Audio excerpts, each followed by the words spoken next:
Technology, science, space, environment, people. places. It's all totally awesome.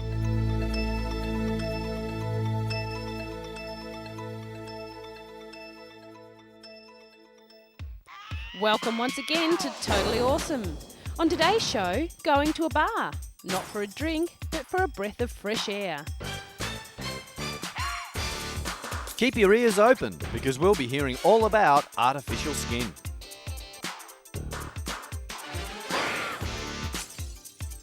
We take a trip to an amazing mountain that keeps burning all through the night. And this man can play you a popular tune. The instrument? Wine glasses.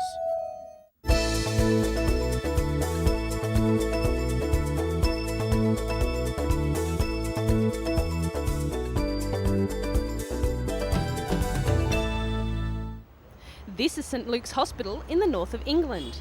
Here, Professor Alan Roberts and his team are combining artistic and scientific skills to make carefully matched body parts to replace those that are diseased, damaged or have been amputated. It's here that science is at its best with the invention of artificial skin, which is made from biodegradable implants and leaves the body when it's no longer required. They've also developed tissue glue that allows wounds to be closed without sutures. Combined with modern keyhole surgery, where surgeons operate through small holes in the body, the glue means quicker wound healing time and shorter stays in hospital. In the future, scientists predict that it will be as simple as looking at the size of the wound and running the fluid across it. The wound would then close within 10 seconds. This technology would reduce infection, scarring, and would mean many procedures wouldn't need anaesthetic, especially on skin of small wounds. But it's making lifelike body parts for export to surgeons around the world that the department has gained its biggest reputation. An ear, nose or finger starts off as simple paste. Dyes are carefully added to make the skin tones match. Then the paste is moulded into the body part needed. The flexible material produces more natural looking results. They have even had success reproducing fingers that have some movement. There seems to be no limit to the body parts these gifted scientists can come up with. Gripping, isn't it?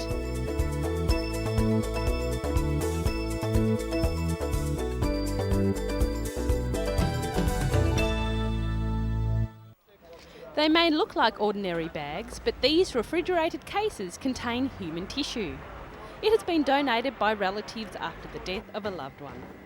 This particular tissue cannot be used in operations to replace somebody's damaged kidney or heart, for instance, but it can be of great value to medical researchers. Bob Anderson, who heads the newly established Human Tissue Bank, says the users of the tissue are bioscientists, being the biologists, cell biologists, toxicologists, people who look at the risks associated with taking drugs, people who are trying to find new drugs, and medical doctors researching basic medical and biological problems. One problem is finding out how new drugs will affect us. By studying a drug's action on human liver enzymes, its effect on humans can be accurately predicted. But the donation of this human tissue is full of ethical dilemmas. That means that people feel that using human tissue is not the right thing to do. Previously, testing was done on animals to find out the cause and effect of drugs. It is thought that using the skin donations will reduce the need for this, while giving scientists the information needed before trying the drugs on live humans. Dr. Anderson hopes to encourage more people to think of donating their organs after death for medical research. It's a situation that everyone has to decide for themselves.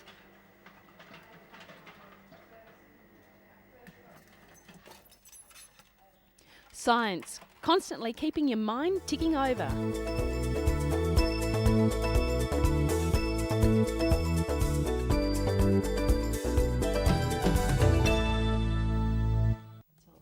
This is 12-year-old Kristen Nugent. She suffers from epidermolysis bullosa, an extremely rare and painful genetic disease. That means her skin is so delicate it blisters and tears at the smallest touch. The condition for Kristen is so bad that the skin on her hands blister constantly, eventually joining her fingers together like a mitten. Even scratching herself creates blisters. Every year, surgery is needed to separate and straighten her fingers, and skin from her legs has to be taken for skin grafts, leaving open wounds which take months to heal. As we have seen, science is working on developing ways to help people with skin disorders. Soon there will be new artificial skin on the market which could help Christian. The bioengineered skin was invented by Dr. Michael Eisenberg, who has devoted his life to developing the product after his son was born with the same disease. The cultured skin is made from the cells taken from baby circumcised foreskins. The cell culture is mixed with the synthetic material and then placed onto open wounds, speeding up the healing process. The proteins in the cultured cell encourage the body's own skin to heal quicker. It also produces stronger, more durable skin. While the cultured skin is not a cure for EB, because the disease is genetic, it should mean that the wounds will heal twice as fast, making life a little more pleasant for Kristen and others with skin problems.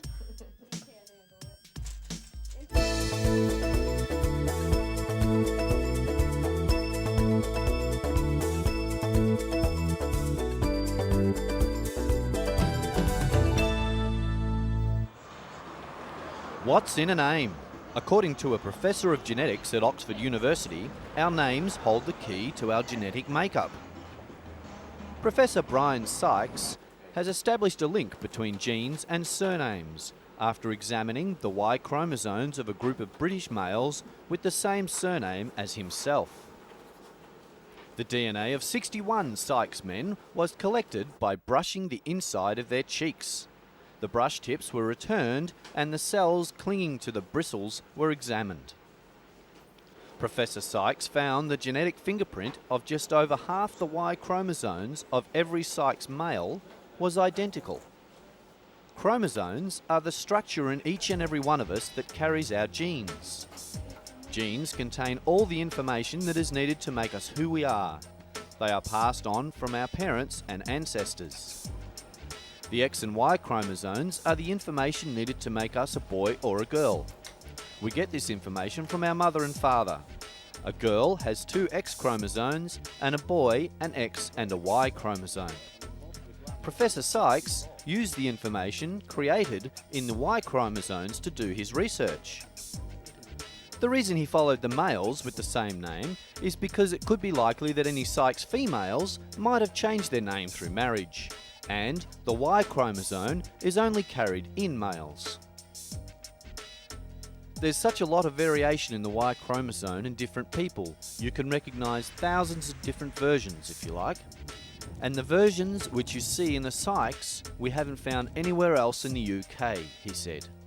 The Sykes family comes from the Yorkshire area in northern England. Genealogists had previously believed there were lots of Sykes founding fathers. This is because the name means a boundary stream, a very common sight in Yorkshire. To their astonishment, the findings show all living British Sykes can trace their male ancestry back to a single founding male, an original Mr. Sykes. That means that we human beings are more closely related than we think, as Professor Sykes discovered. Research with other surnames reveals the same results. Professor Sykes is now mapping distributions of surnames throughout the UK. His work will help genealogists trace family heritage.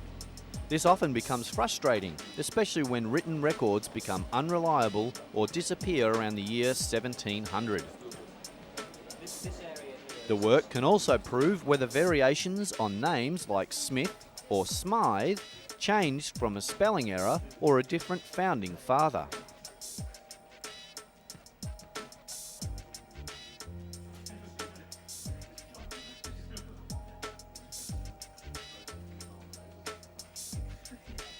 Britain's Viking heritage is celebrated each year in York. With further research, Professor Sykes believes he will be able to distinguish a Viking Y chromosome from a Celtic one, giving historians a much clearer picture on how the country was originally invaded and populated, and what happened to the original Britons. Another spin-off is the newly established website, oxfordancestors.com, where genealogists tracing family trees branching to England can access a surname and have their own cheek cell DNA test done by post. So the next time you meet someone with the same last name, have a chat. They could be a relative from long ago.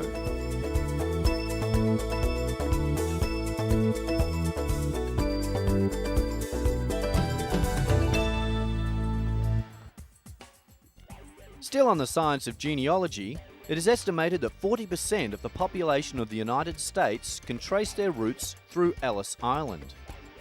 Millions of immigrants arrive from Europe and elsewhere with dreams of a better life. Finding information on these ancestors has been difficult in the past. Now, a new interactive computer has opened for families to find their roots. The database is also available on the internet. One of the biggest challenges involved was transcribing the manifests with the names of 22 million immigrants. 12,000 volunteers put in nearly 6 million man-hours to complete the task. Wayne Metcalf, the project manager, said the task was difficult, especially reading the different handwriting and the multitudes of names from around the world. The program also allows people to add to it. It's like making a scrapbook. You bring in photos and documents, scan them, and design your own page.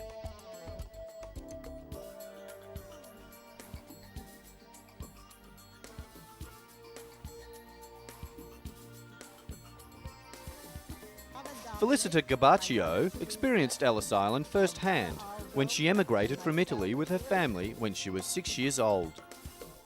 She thinks the new centre helps link the present to the past. Millions of people from around the world now use the internet to trace their family history. The internet has built a link that makes all this information accessible. Give it a try, look up your name. It may open up a whole new window of interesting facts.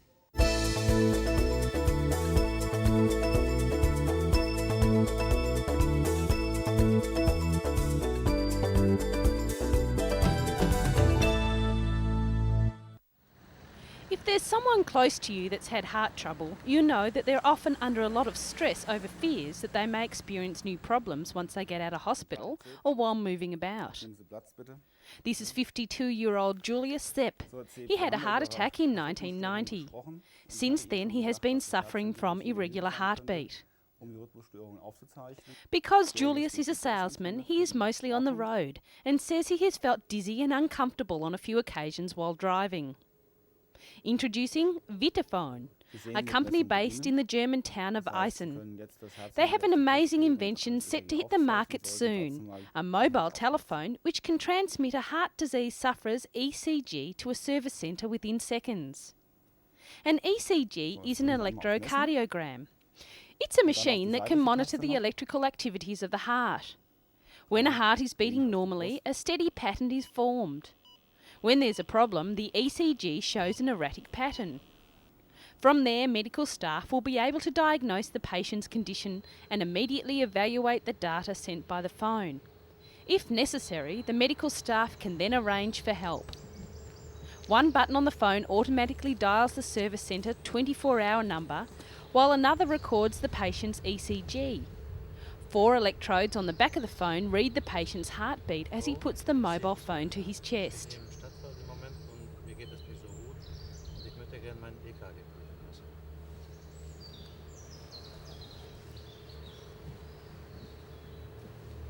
Moments later, the data arrives at the Vitaphone service centre and medical staff can then discuss the patient's condition.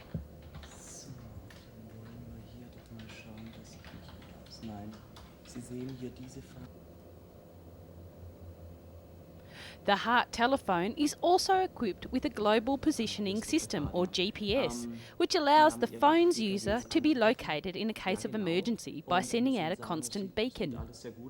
Vitaphone says the telephone price will be around $680 with a monthly fee of $45. Not a bad price considering you're in care 24 hours a day.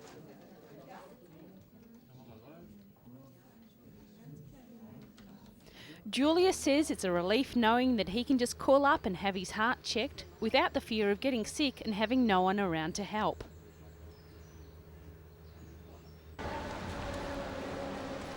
Visitors at the CeBIT annual computer fair in Hanover got a first glance at the Heart phone recently, as its makers were one of the 8,100 exhibitors from around the world to present their latest inventions.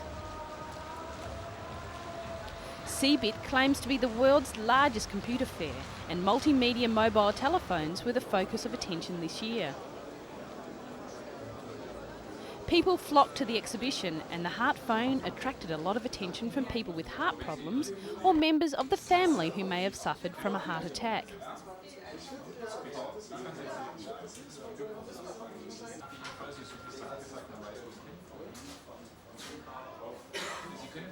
Markets like this one enable companies to display their inventions and give the consumer a better idea of what's becoming available. The Heart phone certainly got the thumbs up on all accounts.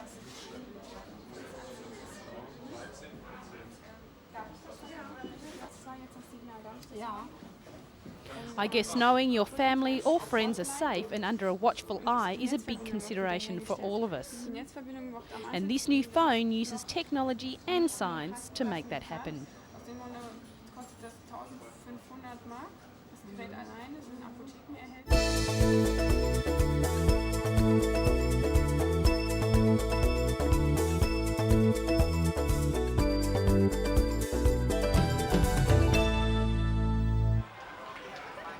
Feeling like a breath of fresh air? Simple. Go outside. Or you could go to an oxygen bar.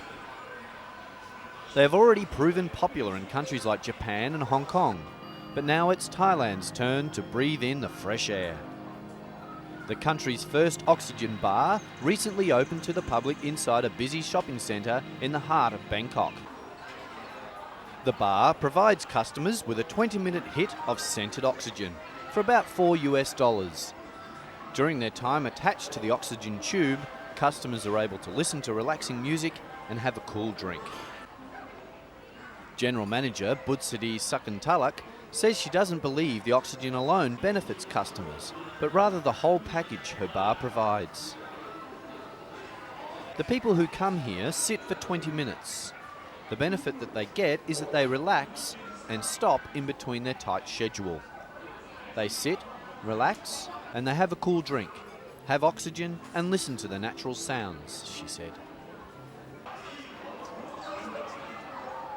The customers can choose which scent they wish to breathe in during their 20 minutes on the oxygen machine. The fragrances include lemon, eucalyptus, geranium, and lavender. Budsidi says her bar gets about 40 customers each day, Thais and tourists who want to escape from the Bangkok heat and smog. I think it's very relaxing, and it's like forcing more oxygen into your body. Normally, you walk outside and there's not enough oxygen, especially in Bangkok, and I think it's really a great idea, one customer said.